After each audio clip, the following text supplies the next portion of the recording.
¿Qué tal? ¿Cómo están? Bienvenidos a 8 Magazine Ávila. Ya estamos en el mes de junio, es día 4, estamos a martes y dispuestos a compartir con ustedes un tiempo nuevo de televisión. Hemos preparado muchas cosas, esperamos que les interesen, que les entretengan también, y una de ellas tiene que ver con el arte y tiene que ver también con la reivindicación social. Vamos a hablar con José Antonio Galán, él es escultor y ha donado una escultura al Ayuntamiento de Pradosegar, por eso va a venir acompañado de Emilio Jiménez, que es concejal de Pradosegar. Esa escultura grande, de grandes dimensiones, pero no les podemos decir más porque es todavía una sorpresa, va a estar coronando una de las plazas de Pradosegar. Nos lo vendrán a contar, es uno de los asuntos, pero hay más. Además, hablaremos de alergias en plena época de proliferación. Nos centraremos en los más pequeños. El médico pediatra José María Maillo estará con nosotros.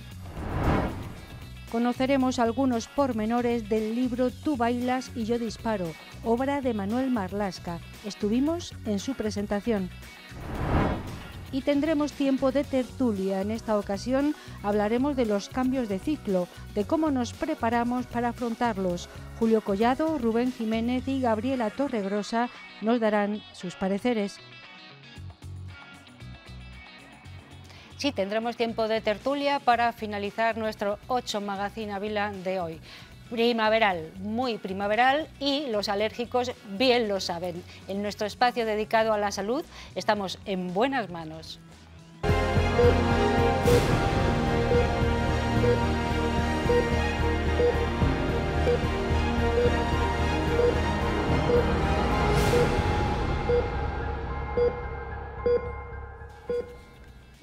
Sí, porque de alergias vamos a hablar precisamente en este tiempo dedicado a mejorar nuestra salud. Lo hacemos siempre con expertos. José María Maillo es médico pediatra y nos acompaña esta noche. ¿Qué tal, José María?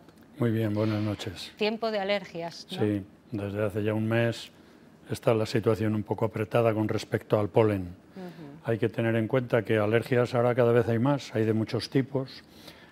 Es una reacción anómala frente a sustancias o proteínas que el organismo de los alérgicos rechazan con alguna sintomatología. Esos llamados alergenos los hay de varios tipos. Los inhalantes, que son el polvo de casa, la humedad, las caspas de animales que están en aumento y sobre todo ahora los pólenes. Eso sería hablando de inhalantes. También hay que tener en cuenta la alergia medicamentosa y la alergia alimenticia. En los primeros años hay que tener en cuenta la leche y el huevo, posteriormente el pescado, los frutos secos, etcétera, ¿no? Pero ahora la mayor de todas en estos momentos es la alergia frente al polen. En estos días, sobre todo de gramíneas, la hierba, el heno y el olivo, aunque no es lo que más hay en nuestra zona, excepto en la zona del Valle del Tietar, de Candeleda, Sotillo, que en esas zonas hay bastante olivo, pero los niveles más altos de olivo están fundamentalmente pues ya tierras abajo, Cáceres, Talavera, etcétera. Bueno, vamos a hablar de las alergias estacionales, digamos, ¿no? Estas de la primavera en los más pequeños. Yo le quería preguntar, ¿con la alergia se nace o la alergia se hace?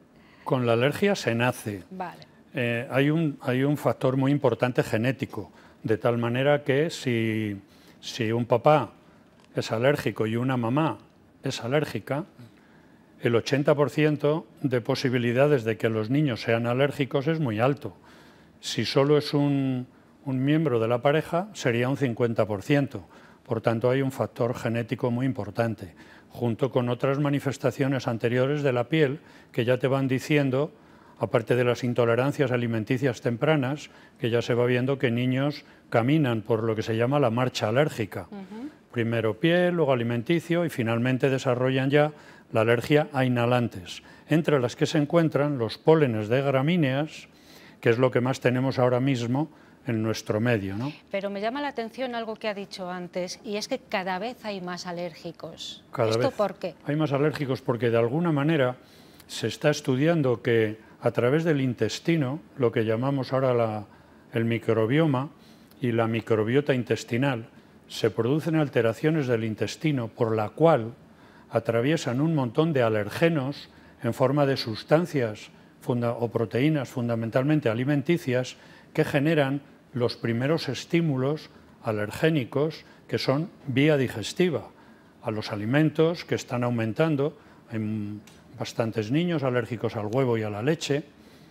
Entonces eso ya prepara los anticuerpos del organismo y va avanzando hacia formas de marcha alérgica posteriores. Ajá, en principio, esto no tiene que ver con los niños que tienen sintomatología similar a la alérgica, secundaria a virus y bacterias, que sería la tos, el asma y la rinitis, secundaria a virus de la época invernal.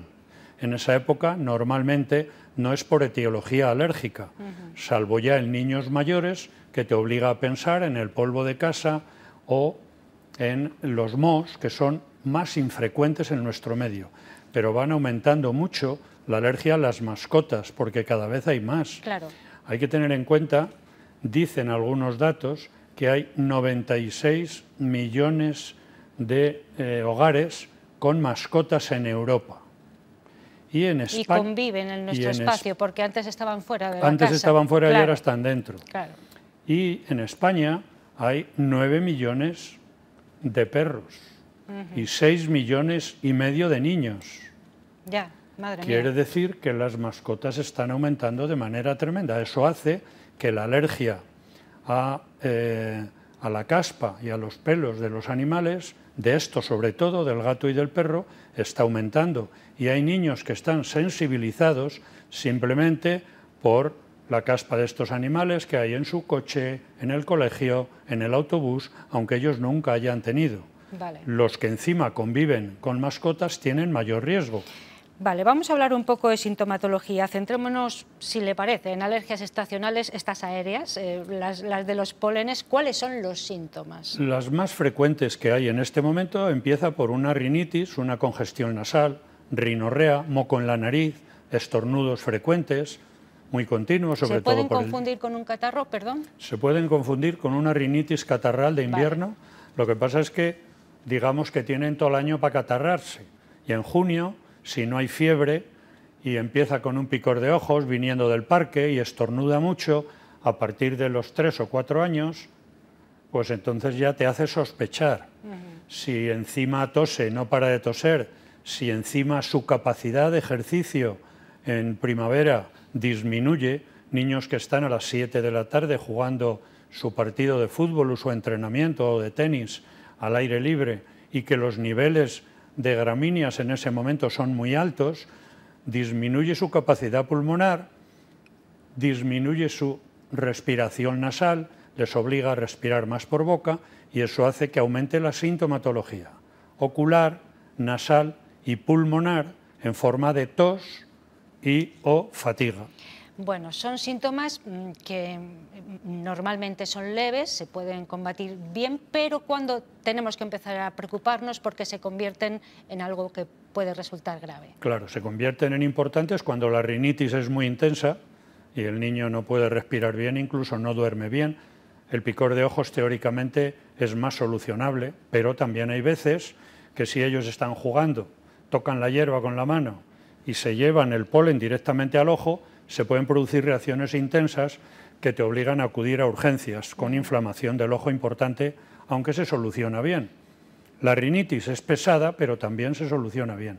En los niños conlleva más los que son alérgicos con un poco más de intensidad, que eso se detecta en los estudios de pruebas cutáneas y en los análisis, porque puedan tener tos muy persistente o dificultad respiratoria.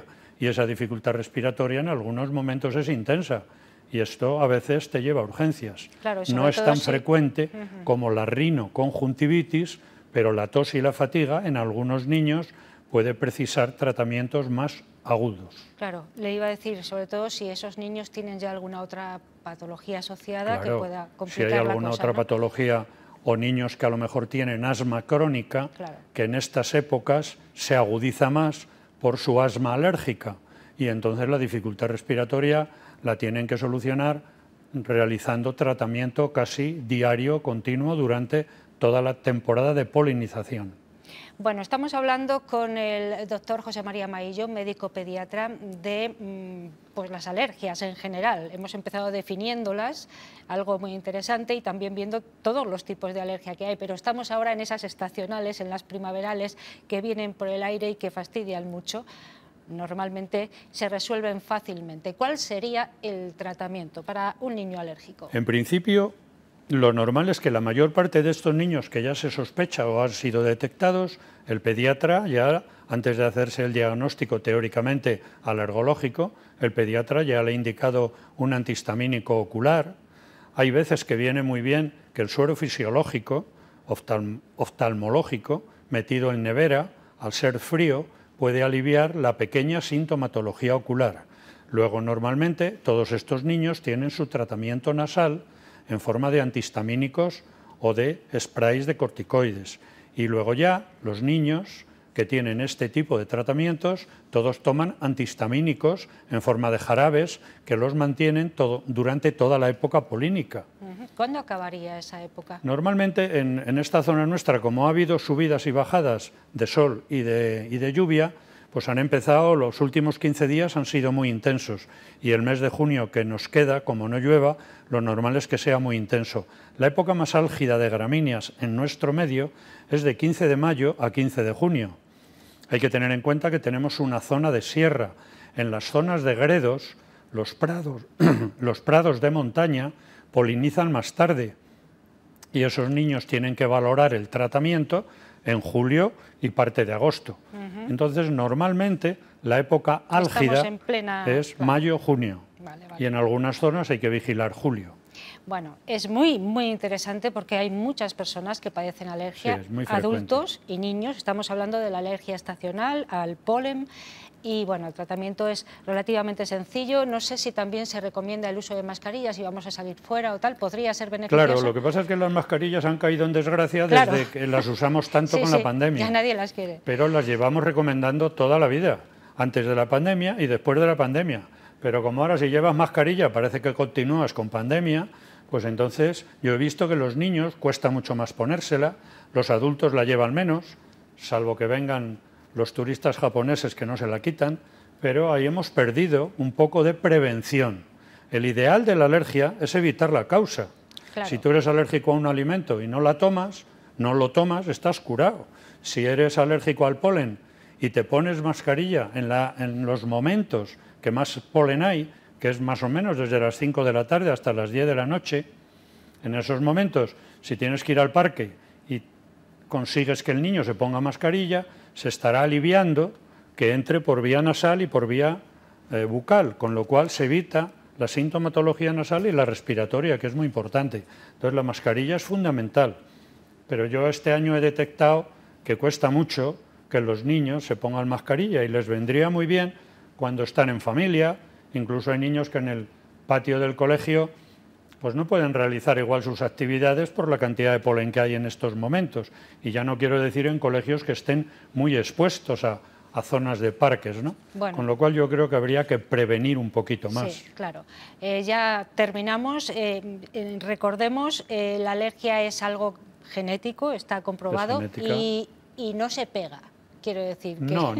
Para la tranquilidad de algunos. No, por mucho que tosa un niño alérgico no transmite nada. Él lo sufre porque su nariz y su pulmón se inflaman, porque el alergeno, en este caso polen, le produce una irritación inflamatoria ocular, nasal y pulmonar. Y el pobre hombre, aunque tosa, no te va a transmitir. Los demás no se tienen que preocupar. Nada. Muy bien. El doctor José María Maillo nos lo ha estado contando. Hemos estado hablando de alergias porque estamos en plena campaña. Claro, y conviene tener las recomendaciones del doctor bien a cuenta para prevenir antes de curar. Claro, hay que intentar prevenir y tratarle en lo posible. Muchísimas gracias, José María, por estar con nosotros. Que vaya muy bien y nos encontramos pronto. Muchas gracias. Hasta luego. Vamos a hacer una pausa para los anuncios. Volvemos enseguida.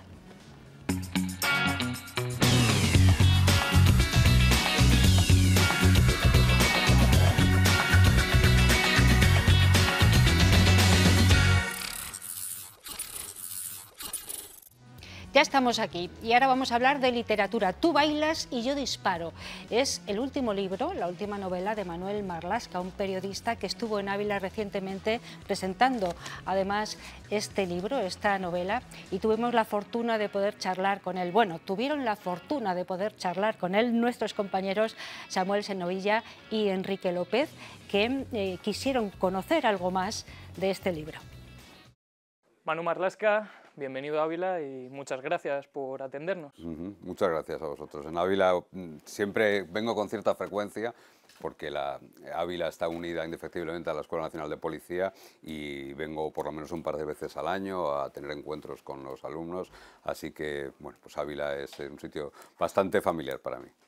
Tras muchísimos años cubriendo la página negra de nuestro país, te lanzas a la ficción, a la novela. ¿Por qué este paso? Bueno, yo creo que es un paso que he dado como lector casi, ¿no? Tantísimos años de lecturas, de mucha admiración hacia la creación literaria y hacia la literatura. Eso unido a los 36 años de reportero de sucesos, que te da la oportunidad de tener una documentación vastísima y un campo de trabajo amplísimo, pues me hizo decidirme con mucho respeto, con mucha precaución y con mucha humildad llegar a la literatura, ¿no? Porque yo no quería llegar a la ligera, por decirlo de alguna forma, ¿no? Yo cuando estoy en una librería veo los anaqueles que hay, los autores que hay, a los que he leído y veo ahora un libro mío al lado de ellos, se pone casi colorado mi libro, ¿no? Al lado de, ahora mismo estaba viendo que estaba colocado pues cerca de, por ejemplo, de César Pérez Gelida o cerca de Lorenzo Silva, que son palabras mayores en la literatura, ¿no? Tú bailas y yo disparo. ¿Qué encontramos en este libro? Pues encontramos una novela de policías. A mí me gusta decir que más que una novela policíaca es una novela de policías. Encontramos las dos características que tiene que tener una novela negra, como dice Eugenio Fuentes, que son misterio y dolor. Hay dolor porque hay crímenes, hay las consecuencias del mal, y hay misterio porque se trata de un caso muy enrevesado, muy complicado de desatascar, que pone a un grupo, al grupo 10 de la Brigada de Policía Judicial de Madrid, un grupo de homicidios, lo pone en una situación muy difícil, muy complicada, y tienen que aunar esfuerzos, policías muy distintos, muy diferentes, con sensibilidades dispares y con edades dispares también, tienen que ponerse de acuerdo para dar con un asesino que les va a llevar muchas veces a callejones sin salida. Se suele decir eso de que muchas veces la realidad supera la ficción. Siempre. ¿Qué parte de realidad hay en este libro? Bueno, hay una pequeña inspiración, en algún caso que yo he cubierto como periodista, pequeña, hay algunos personajes a los que les he robado un poquito el alma de policías de verdad y les he robado alguna característica, pero básicamente los personajes, la trama, es ficción, es creación mía, ha salido de mi mente, pero es muy verosímil, que era una de las obsesiones que tenía, ¿no? Yo no quería hacer una novela con tintes ni sobrenaturales, ni con estos asesinos tan barrocos que vemos últimamente en algunas novelas, ¿no? A mí me gusta pensar, bueno, no me gusta pensar, he comprobado, mi experiencia me ha dicho que los asesinos son gente como tú y como yo en un 99,9%, con lo cual no hace falta disfrazarlo de monstruo, porque no son monstruos. ¿Qué parte has tenido que dejar de lado de tu profesión, esa Toda. profesión periodística que siempre busca la objetividad, la realidad, la verdad para escribir este libro? Es que no tiene nada que ver, escribir literatura no tiene nada que ver con ser periodista. Yo he escrito en periódicos, en semanarios, he escrito guiones de televisión, he escrito guiones de radio, he escrito guiones de documentales sonoros, pero todo eso es un trabajo de periodista. Esto lo he tenido que enterrar, que dejar aparte, porque esto es literatura al fin y al cabo.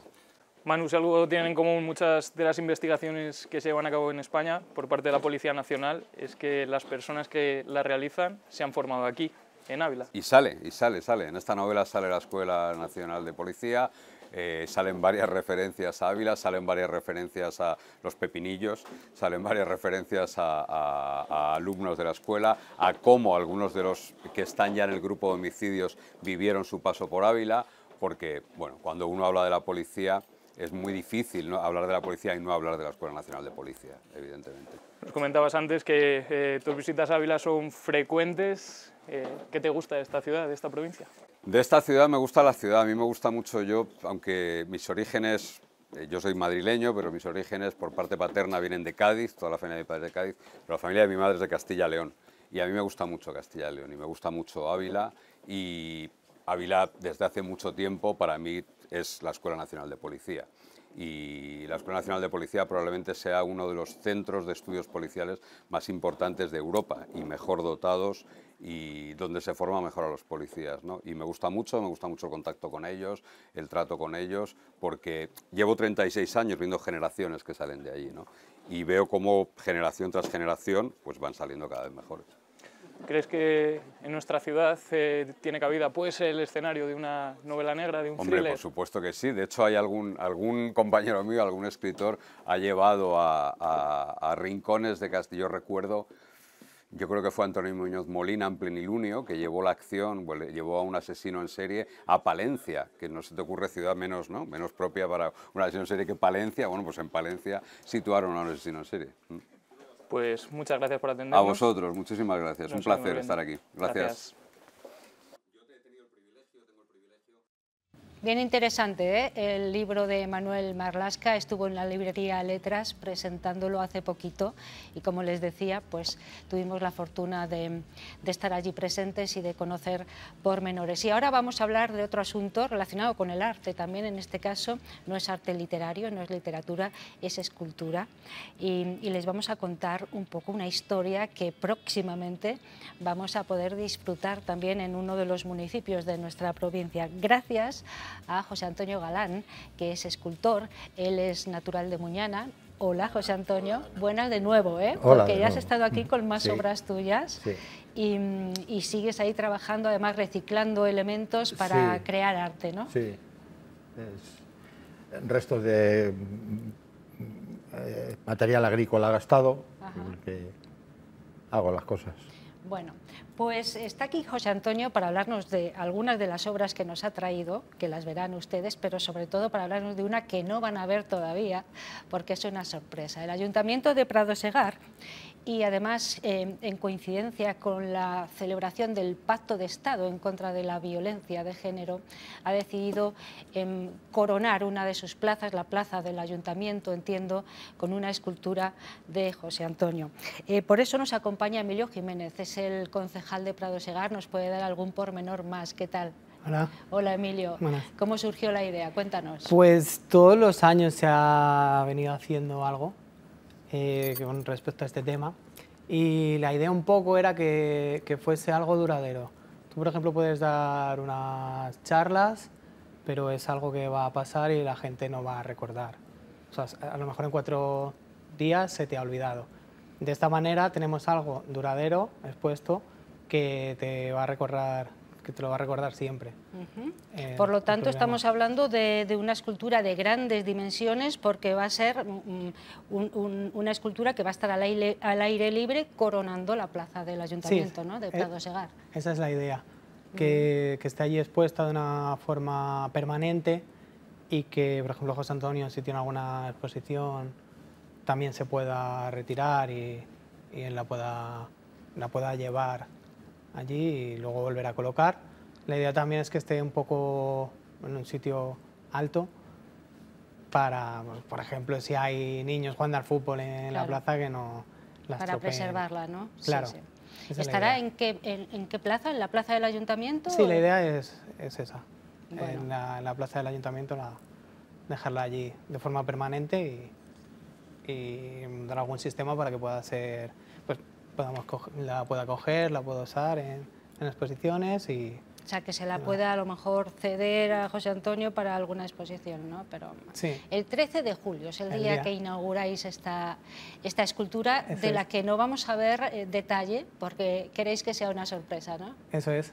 La idea es que sea una sorpresa y el 13 de julio que la vean todos. Estáis invitados si queréis venir. Muy bien, ese sí, día. sí, lo apuntamos. Yo lo tengo aquí anotado porque es algo interesante. José Antonio, ¿te habían pedido un encargo de estas características anteriormente? No, cosas así más pequeñas sí. Me han encargado, me han comprado, pero no tan grande. Bueno, de hecho, el alcalde y ellos, los del ayuntamiento, me dijeron que hiciera algo, lo que se me ocurriera, y lo que se me ocurrió fue eso, una cara. Bueno, aunque no la vamos a poder ver, sí nos puedes decir qué elementos has utilizado, cuáles son las dimensiones de la escultura, en fin, algún detalle, ¿no? Sí, tiene lo que es un busto de una mujer que pues mide más de 1 metro de alta lo que es el busto, y en total la escultura mide más de 2 metros. Más de 2 metros. Sí, algo más de 2 metros. ¿Y de qué material está? Sí, es todo hierro, solo que en este caso no he utilizado nada de reciclaje, o sea, todo lo que lleva ese es proceso para la escultura. Vale, y todo hierro, o sea, que eso Sí, pesa, todo hierro. eso pesa un montón. Un montón, ¡buf! un montón. Bueno, ¿ya la tienes hecha? Sí, ya está hecha, terminada, barnizada, y ¿Cuánto tiempo te ha llevado esta escultura? pues bastante tiempo. ¿No? Es que no, el tiempo es una de las cosas que no sé lo que... No lo mides. No lo mido, no. No lo ¿Tú mido te en pones? ninguna de las cosas que hago. ¿Y esto lo haces a ratos o tienes...? Sí, lo hago a ratos, pues yo soy albañil y cuando tengo fines de semana, ratos libres, es cuando me dedico a hacerlo. ¿Por qué el Ayuntamiento de Prado Segar pensó en José Antonio? Bueno, ¿Os conocíais ya? Sí, ya nos conocíamos de antes. Y a mí cuando me lo comentaron, yo ya había visto algunas de sus esculturas en la Feria de Muñana, me habían impresionado bastante y me pareció bastante buena idea cuando me lo comentaron. Pero sí, ya la conocíamos de antes, de toda la vida, claro. Y conocíais su obra, claro. Sí. Sí. Bueno, me imagino que te ha llenado de satisfacción, porque es una obra que va a estar permanente, que va a haber mucha gente, todo aquel que se acerque a Prado Segar. Sí. Y además para Prado Segar, pues yo Prado Segar lo llevo en el corazón. Lo llevas en el corazón. Bueno, es una mujer que pretende rendir homenaje a la mujer libre. Creo que tiene un lema, no te calles, no te calles. La escultura. Sí. Por ahí van las cosas, ya les digo, para conmemorar ese pacto de Estado contra la violencia de género, el Ayuntamiento de Prado Segar el 13 de julio va a inaugurar esa gran escultura en la plaza del Ayuntamiento. Pero tenemos aquí más cosas, quiero que nos cuentes, porque José Antonio nunca viene con las manos vacías, siempre nos trae alguna de las obras en las que ha estado trabajando. Cuéntanos, ¿qué nos has traído aquí? Vemos a Excalibur. Sí, Excalibur. Este es un encargo que una chica que quería, pues eso, la mano de la Dama del Lago, sacando la espada de las aguas, y se la hice. ¿De qué está hecha? ¿También de hierro? De hierro todo, sí. Vale. De hierro todo. Aquí sí has reciclado algún elemento, ¿no? Sí, poco también. Poco. Esto, la malla, la cota de malla es de eso de los molinos, es lo único así, por decir, de reciclaje, porque la espada es de acero inoxidable, una pletina de acero inoxidable, el resto pues son tubos, es proceso para ello. Bueno, tenemos una avispa o abeja. Este sí, este es ¿Es todo. Avispa? Sí, avispa. Vale. Cuéntanos, esto es todo, ¿de qué está hecho? Todo reciclado. Pues mira, la cabeza es un trozo de cadena, de las cadenas de las poleas de las máquinas, un piñón, los muelles de los cultivadores, redondillos de las obras. ¿Y luego cómo ensamblas todo eso? Soldado. Soldado. Es a base de soldadura. Sí, a base de soldadura eléctrica. Vale. Dándolo forma. Tenemos un dragón alado aquí encima de la mesa. Sí. Pues el dragón también, el cuerpo son los muelles esos de los cultivadores, las patas para que parecieran escamas son también ferralla de obra, la cresta de la cabeza son restos que deja un herrero amigo mío cuando corta con el soplete piezas también de las vertederas. Ahí lo ven con detalle, es una hermosura, ¿eh? Y todo es elementos reciclados, o sí, sea sí, que de chatarra. Todos los colegas del pueblo o de pueblos cercanos te guardarán las cosas, ¿no? Sí, me guardan. Esto para José Antonio. Sí, hay quien me lleva cajas y me las encuentro en la puerta de casa. ¿Ah, sí? Por la mañana digo, coño. Bueno, ¿dónde podemos ver tu obra? ¿Tienes una exposición así de Bueno, forma exposición permanente? como tal no, porque allí tengo un taller que es donde lo hago y lo voy pues poniendo por allí en el taller.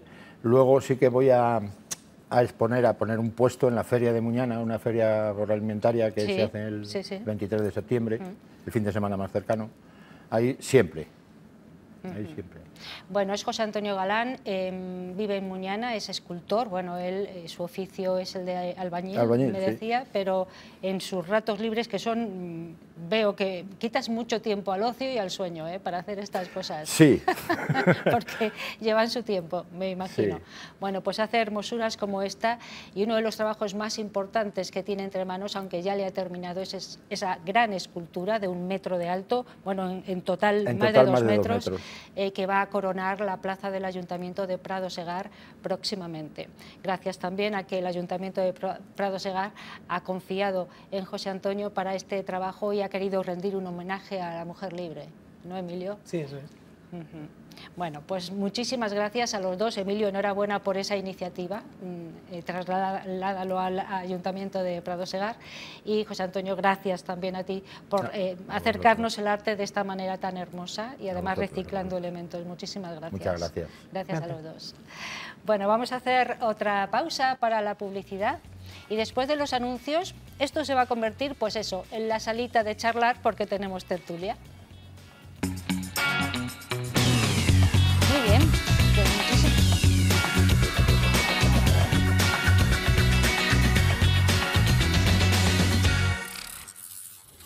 Ya estamos aquí y ya estamos dispuestos a charlar de muchas cosas que van a ir saliendo a lo largo de esta tertulia, con la que vamos a acabar precisamente nuestro 8 Magazine Ávila de hoy. Es un bloque largo en el que seguramente llegaremos hasta conclusiones filosóficas. Bueno, conclusiones casi nunca tenemos sobre la mesa, pero sí dejamos ahí muchas preguntas. Hoy además vamos a hablar de algo muy amplio, de los cambios de ciclo. Comenzaremos hoy la introducción a esta tertulia con una reflexión atribuida a Oscar Wilde, que dice: si usted me conoce basado en lo que yo era hace un año, usted no me conoce. Mi evolución es constante. Permítame presentarme de nuevo. Bueno, pues es que hablaremos de los continuos cambios que se plantean a lo largo de la vida de una persona y de cómo nos preparamos para ellos. Un ejemplo: mañana comienza la EBAU, el punto de inflexión para muchos jóvenes. El cambio de ciclo se representa en un examen, pero subyace a buen seguro mucho más que aprobarlo o no aprobarlo. Cambios a nivel profesional y personal, ciclos que van sucediéndose como los años, que también suponen un constante acomodo a estar en el mundo. Celebramos los cambios de ciclo que van dejando su huella y van haciéndonos distintos. Nadie es siempre el mismo. De los cambios de ciclo, de los cambios en general y su repercusión emocional, hablaremos hoy en esta tertulia con Gabriela Torregrosa, Rubén Jiménez y Julio Collado. Buenas noches a los tres. Buenas noches.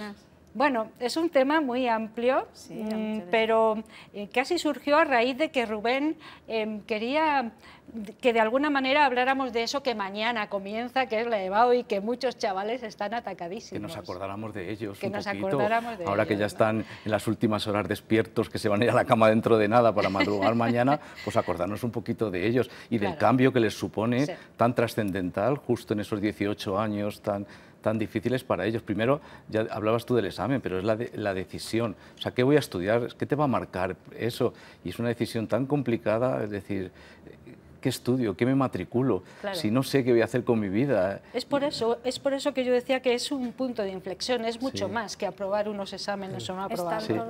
Están todos en el mismo punto, pero cada uno lleva un proceso interno diferente, porque algunos desde primero de bachillerato están centrados en que les toca hacer la EBAU, que la van a hacer, que quiero hacer esto. Otros lo hacen un poco por inercia, porque sí que les gusta estudiar, pero están a punto de hacer la EBAU y no saben qué quieren hacer. Y es increíble, porque todos tienen la misma edad más o menos y les supone a nivel interno, ya digo, pues decisiones muy importantes que a veces no están ni siquiera preparados, porque hay que tomarla, porque todo tiene plazos en ese momento y es un cambio muy grande. Es irse de casa casi siempre. Va a marcar su futuro, lo que iba a decir, va a marcar su futuro y vuelan del nido, ¿no? Muchos. Yo creo que estamos permanentemente haciendo cambios. Vale. Pero permanentemente. Sí, sí. Y terminan ciclos, o terminan fases, más que ciclos, porque el ciclo es algo que se repite, igual que el ciclo del agua, que nunca cambia, ¿no? Y nosotros estamos permanentemente cambiando. Yo cuando me dijo Ana lo de la EBAU, digo, hombre, recordé una cosa muy interesante, que son los ritos de paso. Este es un rito de paso. pero en los pueblos, curioso, bueno, y en culturas, hay ritos de paso. Los ritos de paso, todos en general, significan una frontera, una barrera, un peligro, eso se ve muy bien en los cuentos, un peligro que hay que lanzarse y superarlo, ¿no? Entonces, rito de paso, yo recuerdo que del paso de la adolescencia a la mocedad o de la niñez a la mocedad, pues en los pueblos tenías que dar una arroba de vino a los mozos, entonces ya eras mozo, pero había ritos peligrosos, ¿no? Por ejemplo, matar un león, en algunas culturas había que matar un león para hacer ver que tú eres adulto. La EBAU, pues es un rito más, y como decía, claro, decías tú, pues es lógico, no todo el mundo, como eso viene impuesto desde fuera, desde la sociedad, no todo el mundo está en las mismas circunstancias, ni psíquicas, ni vitales, ni económicas. Ni económicas, claro. Bueno, y luego que no sepan qué van a hacer, pues hombre, es que eso es lo normal. Claro. Sí, pero, ¿y sabes lo que le va a pasar a un niño cuando cambia del jardín de infancia a primaria o de primaria a secundaria, y cuando los que han entrado este año en primero del instituto, la diferencia que hay entre un colegio y un instituto, es decir, son retos permanentes, y eso es lo que nos va haciendo personas. Pero es cierto, adultas. Pero es cierto que el de la EBAU es el más abrupto de todos porque te supone cambios en todos los sentidos, cambio de amigos, cambio de ciudad, cambio como aquel que dice de familia, porque me voy a vivir con otros compañeros de piso, fuera de mi ciudad. Entonces es el cambio, yo creo que más radical que existe de todos. Hablabais antes de la vocación. Hay algunos alumnos que son muy vocacionales y que, sobre todo en asignaturas de ciencias de la salud. Yo quiero ser médico, quiero ser enfermero. El problema viene es, no me ha dado la nota. Viene una frustración después, cuando es tan vocacional. Y hay otros que no. Pero a lo mejor es que damos muchas expectativas.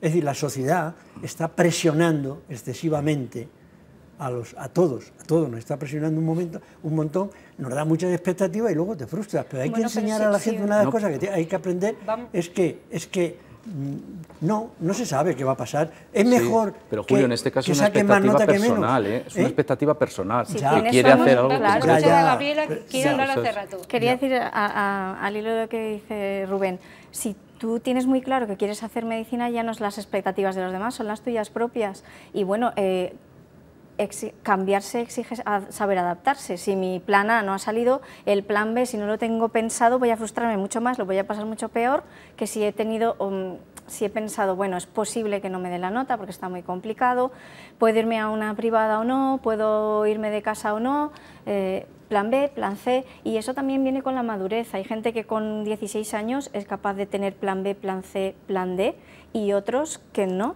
que solo tienen un plan y se les rompen todos los esquemas. A mí me parece de todas maneras que uno de los fallos que tiene el sistema educativo es que no ayuda a ver la realidad.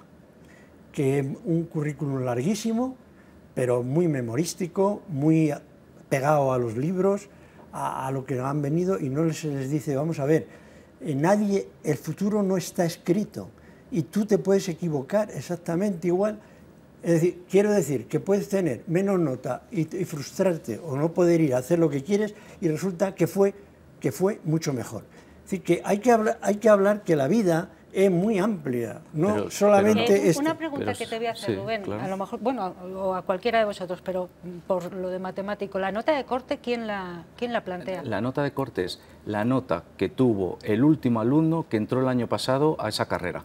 Es decir, tiene que ver con las plazas que hay en la universidad. Nada. Y cada año fluctúa. Vale. Es decir, si la nota de corte de matemáticas este año es 12,96, es porque el último que entró el año pasado en la Universidad de Salamanca, por ejemplo, a estudiar matemáticas, entró con un 12,96. Lo que no significa que este año pueda subir o pueda bajar, porque es la persona que entró con la última persona que entró en la Universidad de Salamanca. O sea, que no es por las plazas. Pero también tiene que ver con las plazas en tanto en cuanto depende del número de demandas que tenga esa carrera en esa universidad. Claro.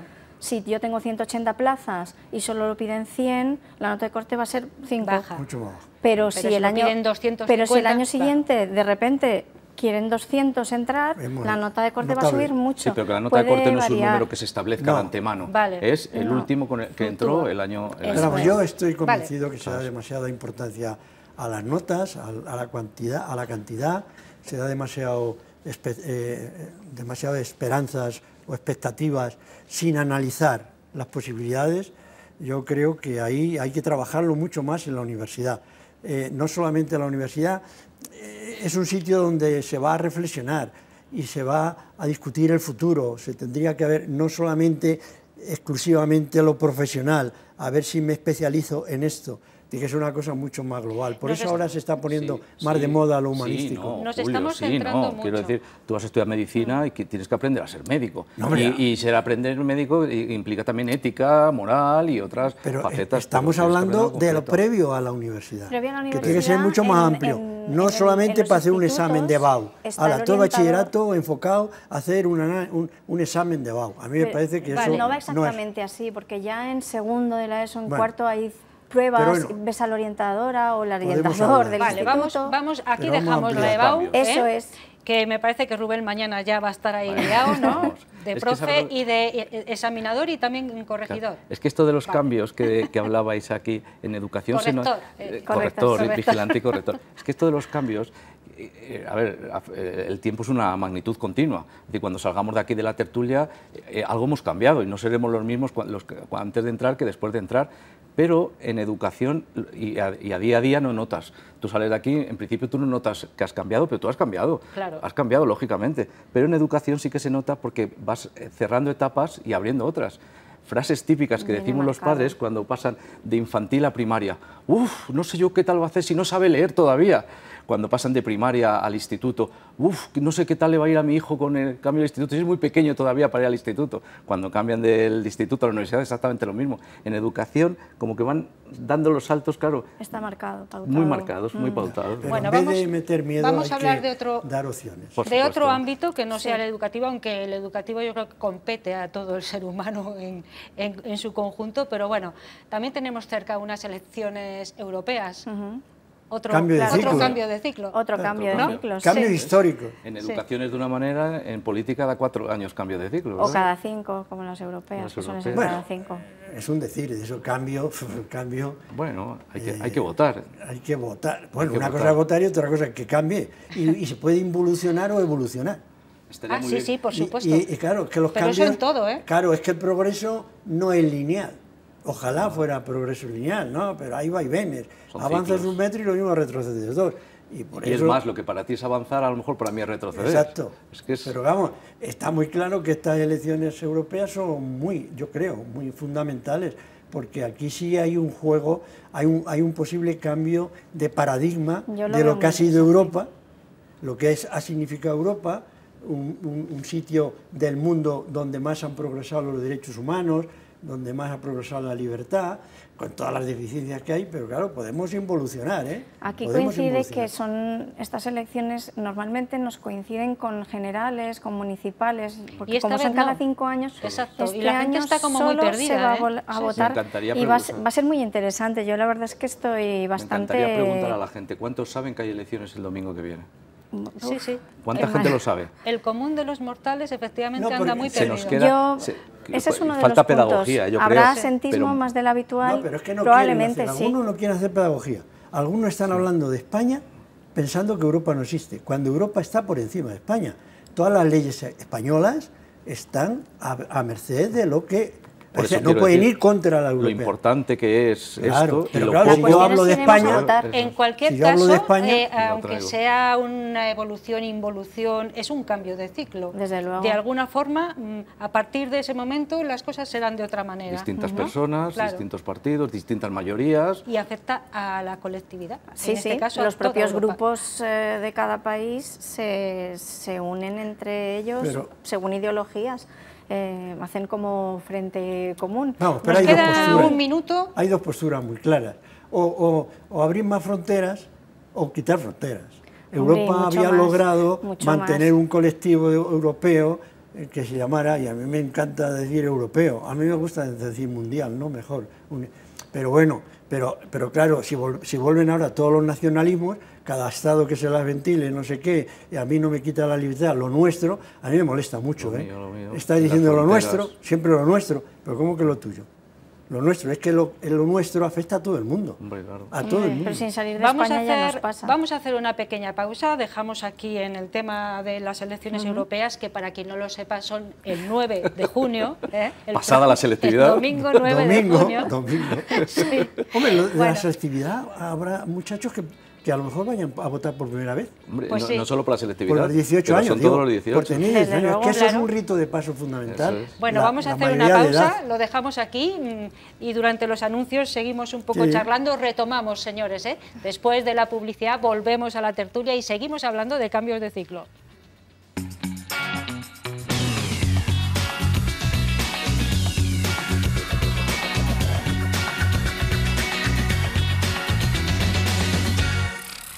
Estamos de vuelta de la publicidad, aquí hemos seguido charlando como es habitual, no sé ustedes en casa, estamos hablando de los cambios de ciclo, nos habíamos quedado ya en el tema político porque al principio habíamos hablado mucho de los cambios de ciclo en educación, de los niños a adultos, de la EBAU, precisamente estábamos con la política y ha sacado un término, Julio, que a mí me ha retrotraído a mucho tiempo atrás, que es lo del uso de razón. Claro. Ya tiene uso de razón. Es que a mí me llamó mucho la atención eso. Sí. A los 7 años ya teníamos uso de razón y podíamos ir a tomar la comunión. Ahora parece que el uso de razón se ha ido hacia no atrás. se usa Ya, siquiera el dice hasta los término. 9 por lo menos o 10, esto no Pero tiene... es un término que muy- mucha gente totalmente. joven sí, Claro, no lo ha oído nunca. no sabrá de qué estamos hablando. no. El uso de razón, claro. Sí. Era muy interesante, es que los ritos de paso son fundamentales en la vida, claro. Entonces, tener la mayoría de edad. Dice Ana, hemos hablado de educación, hemos estado hablando de política educativa. Sí. También, Es que sí. todo es política educativa. Si al próximo año se va a cambiar la selectividad, es por una cuestión política educativa que se ha pensado que en vez de tanta memoria y tanto repetir, lo que hacen los jueces, luego, claro, no salen los jueces que no salen, que cantan los temas a una velocidad enorme, porque cuanto menos se tarde, Sí, eso sí. y sin pensar, tienen que Eso sí. cantarlo sin pensar, porque si lo piensas no te da tiempo. Hombre, lo Bueno, pensó al eso sí. estudiárselo. ya, Lo sí, cual- pero no, Porque si no, no eres capaz. Otra política que hay que cambiar, pero en fin, quiero decir que la mayoría de edad es fundamental. Entonces, claro, la educación es política estas elecciones, los jóvenes, se lo tienen que tomar muy en serio, porque a quien más afecta las elecciones europeas son a los jóvenes. Que Todo son los Erasmus, que, son todo los que eso. menos... Claro, Vamos a hablar de la edad, ya que Claro, estás ahí con es lo que de la es mayoría de edad. fundamental, fundamental. También es un término, bueno, que hay mayoría de edad Según para en qué unas cosas, países. a los 18, para otras no. Sí, y según en qué relativo. países también, pues mínimamente conducir, sacarse el carnet de conducir, votar. Pero vamos, votar tienen que votar a los 16 A nivel años. legal, A los 16 cambia años. muchísimo. A nivel penal, A nivel penal. a nivel sexual, sobre también. los 16. Claro. Parece pero que se para ha otras quedado cosas lo de la edad de 18. votar de los 18, que se ha quedado un poco fuera Desfasado. ya. Pero Sí, hace pocos desfasado. años en España se votaba a los 21, ¿eh? Sí. Sí, sí. Sí, O sea que claro, estamos ha ido rebajando. bajando, por Ya, supuesto. Igual, bueno, unos Muchos. años, bueno, Tú es que poco. ya vas a hacer 75. Por no decir hombres, mujeres y demás, Sí, voto claro, femenino. Bueno, y lo de la no mu- podemos retrotratarnos y tanto, lo de las Julio. mujeres ya es un... Bueno, ojo que Digo ahora mismo ahora. en Europa nos estamos jugando hasta lo de las mujeres. Sí, sí, pero vamos, Ojo, desde para el eso hay que ir a aborto votar. hasta, bueno, no sé, ¿eh? Yo la Quiero decir primera vez que voté no me sabía los programas de nadie, pero solo voté al partido que prometía que iba a quitar la mili. Y Claro. dije yo, pues a este voto, que quite la mili. Luego la hice, ¿eh? Luego la hice. Ah, la hiciste. Sí, pues no, la quitaron Claro, porque hasta hasta que después. no la quitaron. La quitaron hasta Claro. después. Pero ya el que prometió que iba a quitar la mili, dije, a este le voy a votar. No sabía nada más, No, pero el que iba a quitar pero la yo mili... creo que lo que sí que hay que decir claramente, que cuanta más unión haya entre las naciones, entre los estados, menos guerras hay. Si la Unión Europea surge por la tragedia de las guerras mundiales y el prolegómeno que fue la guerra civil Pues española. no han solucionado mucho, ¿eh? Claro, He de porque decir- cuanta más Porque hay fronteras muchas haya... empresas detrás, muchos lobbies que les interesa la guerra, que ganan mucho dinero con la guerra. No, y nacionalismo. Mucho. Ahora gente que está diciendo los otros, en vez de decir no, los otros, y nosotros y los nuestros. Hay que tener cuidado, porque justamente hay Hombre, que... Unión Europea pretende eso, luego que les salga mejor o peor, pues también... Claro, y hay que potenciar la ONU, es decir, todo aquello que sea de diálogo... La ONU mereció un cambio también, ¿eh? No, he dicho que hay que potenciarla. Y mereció, hablando de cambio, merecía un cambio. Exactamente. Eso de los vetos... Claro, pero ¿cómo vas a cambiar una cosa si ahora la tendencia es la involución y a que cada uno se encierre en su frontera y diga los camiones... de la fruta de España, la involución, que no pasen para Francia. Pero la involución es la un tenemos, cambio también, sí. quiero decir. Antes hablábamos de que se puede evolucionar hacia adelante o hacia atrás, ¿no? Pero es... un cambio hacia atrás. Claro. Es decir, pero si a ti te quitan derechos... para él es para atrás, para otras personas pensarán que es para adelante. Claro. Es que No, si te quitan derechos fundamentales no puede ser, para nadie no puede ser, a no ser que se vaya contra el sentido común. Tener uso de razón. Para el que vota, quitar eso, en su pensamiento es avanzar. No es quitar derechos. No, avanzar en su pensamiento, el que vota, el partido que vote, las personas que votan a ese cambio, para ellos estarán pensando que están avanzando, aunque otros muchos piensen que están involucionando, está clarísimo. No es avanzar, yo creo, lo único que a ellos les puede mejorar. Es decir, que a mí me parece que los ricos quieran mantener su riqueza y no quieran pagar impuestos de sucesión y de herencia, pues no es que sea un cambio mejor, no, es que a ellos les beneficia. Pero es que a lo mejor y entonces sí. montan eso para... Que a lo mejor sí, hay países que... A todo el mundo le beneficia eso. Que los impuestos para los que más cobran están asumidos y no se ve como algo malo. ¿Pero beneficia a la mayoría o no? Sí.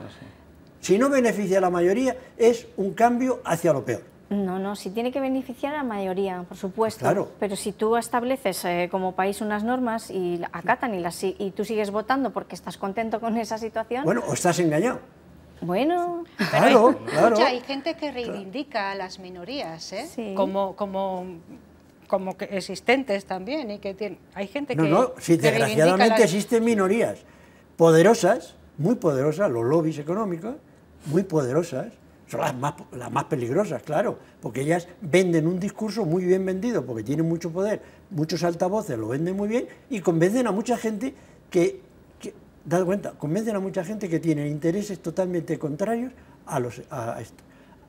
El caso ese es paradigmático, el cambio de las herencias. ¿A quién beneficia que no paguen impuestos las herencias no directas de padres e hijos, sino a quién beneficia? A los que tienen herencias potentes. Ya. Bueno, poderoso caballero en dos dineros. Claro, volvamos a esa minoría, los cambios. Claro. Alguno de los dos, no sé, de vosotros dos ha dicho, nosotros de aquí vamos a salir ya, creo que ha sido Rubén. Los cambios son constantes, de día en día, no lo apreciamos seguramente, pero de día en día, o sea, no somos las mismas personas hoy que mañana o que dentro de un mes o unos meses. Afortunadamente. Pero, afortunadamente. Es que, si no, Zenón nunca hubiera cogido la tortuga. La tortuga. ¿Te sabes esa paradoja? A ver, cuéntala.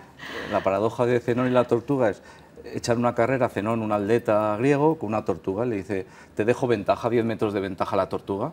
Entonces, empieza la carrera, la tortuga avanza y Zenón avanza. Cuando Zenón ha llegado a la altura donde comenzó la tortuga ya no está allí, ha avanzado. Aunque sea poco, la tortuga ha avanzado. En ese momento, Zenón sigue corriendo y va hasta donde estaba la tortuga también ha avanzado. Siguiendo esta regla, este razonamiento, Zenón nunca la pillaría. ¿Dónde está la paradoja? Es que el tiempo es continuo, el tiempo no se puede parcelar de forma discreta, pero si no, claro, y esa paradoja, anda que no dio para escritos y dio la filosofía está ahí. ¿Quién tenía razón? ¿Quién tiene razón? ¿Parménides o Heráclito? El río corre, si tú coges agua de un río, cuando lo coges ya deja de ser río. Ya no es río, porque el río corre. Son paradojas filosóficas y vamos a hablar de filosofía también. Para entretenernos. Sí. No, yo solo quería decir que los cambios, al fin y al cabo, es adaptarse, es aprender a adaptarse. A veces son para bien para uno mismo, para todos, para mal. Aprender a adaptarse. Tienes que adaptarte más o menos rápido. Mirar con el COVID, de repente en casa encerrados, y bueno, aprendimos a estar en casa encerrados, a poder salir esa horita, luego por las mañanas. Nos vamos adaptando también a la fuerza, son circunstancias. Pero hay un problema en la adaptación. Contigo, Gabriela. Bueno, pero es supervivencia, ¿no? Sí, bueno, hay un problema. Claro, si uno se adapta demasiado, no cambia nada. La revolución consiste en eso, en no adaptar, no aceptar Pero si a veces el cambio viene de ti, dices, que a veces el cambio viene de ti, claro, cambio de trabajo, para sobrevivir. Eso no es negativo, o cambio de ciudad, a veces sí. Pero pensemos que es positivo. Pero si cambias, es porque tu objetivo es mejorar. Claro. Luego puede salir mal, pero entonces no hay cambio de ciclo.